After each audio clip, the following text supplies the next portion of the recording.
And here we see a rare sighting of the Sasquatch.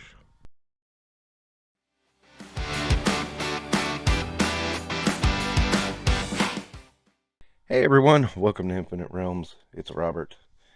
Today on the channel we are going to look at Build-A-Figure Sasquatch. This was a full-on trade. I traded a couple of, I don't want to say rare figures, but not easy to find figures. I'll say it that way. For this, I thought it was a fair trade though, and I like him a lot. I'm a big fan of Alpha Flight. Really loved when that book came out. Really hated when it went to the direct market because once it wasn't on the newsstand, I couldn't read it anymore. And I live in a place that was one of the last places to get a comic shop. And that really bothered me because for the longest time I just couldn't read Alpha Flight. Eventually, I was able to read Alpha Flight again. I did some mail order stuff for Alpha Flight too. It was like, wow, how archaic. You would actually order from a catalog, send your check or money order in, wait, and get your issues of Alpha Flight, Cloak and Dagger, whatever it was that you couldn't get on your normal newsstand. That was so that was such a long time ago, and it's just funny now to think about. I mean, I used to actually do that when I was in my teenage years. It's wild.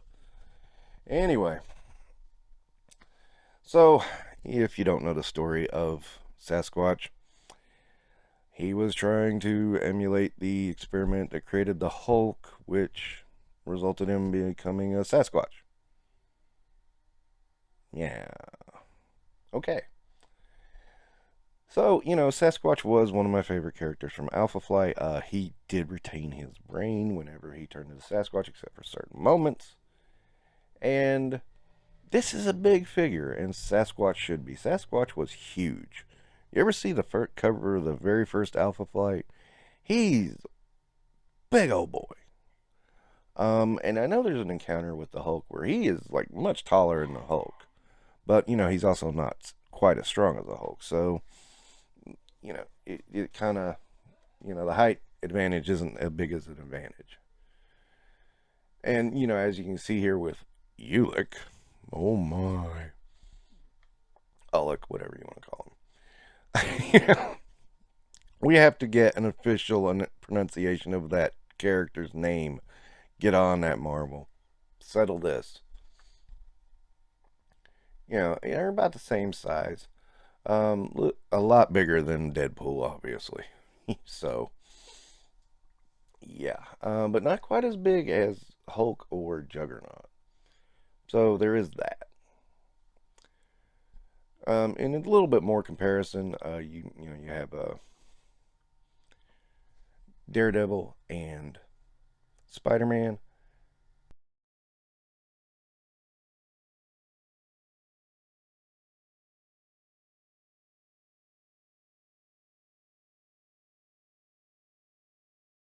And then Shocker and Colossus. Now, the posability is pretty good on the figure. I mean, again, he ain't Spider-Man. He ain't going to be climbing any walls or doing any crazy stunts or anything like that. So it works for him, even with single-jointed arms. It works. I kind of wish there was a little bit more range on the elbows, but well, at least he can move. So overall, I mean, I really love this character though, and that's what I was wanting to get it for, was the character. For that alone, I'll give it 4 stars. But the chest is a little wobbly. I don't know if it's just the specific figure I have, or if that's a common occurrence. So I'm not going to count that off. I kind of wish he was a little more posable. Again, just a little more range in the elbows would have gone a long way. But, we can only deal with what we have. So, 4 stars. That'll wrap it up for Infinite Realms. Don't forget to like and subscribe.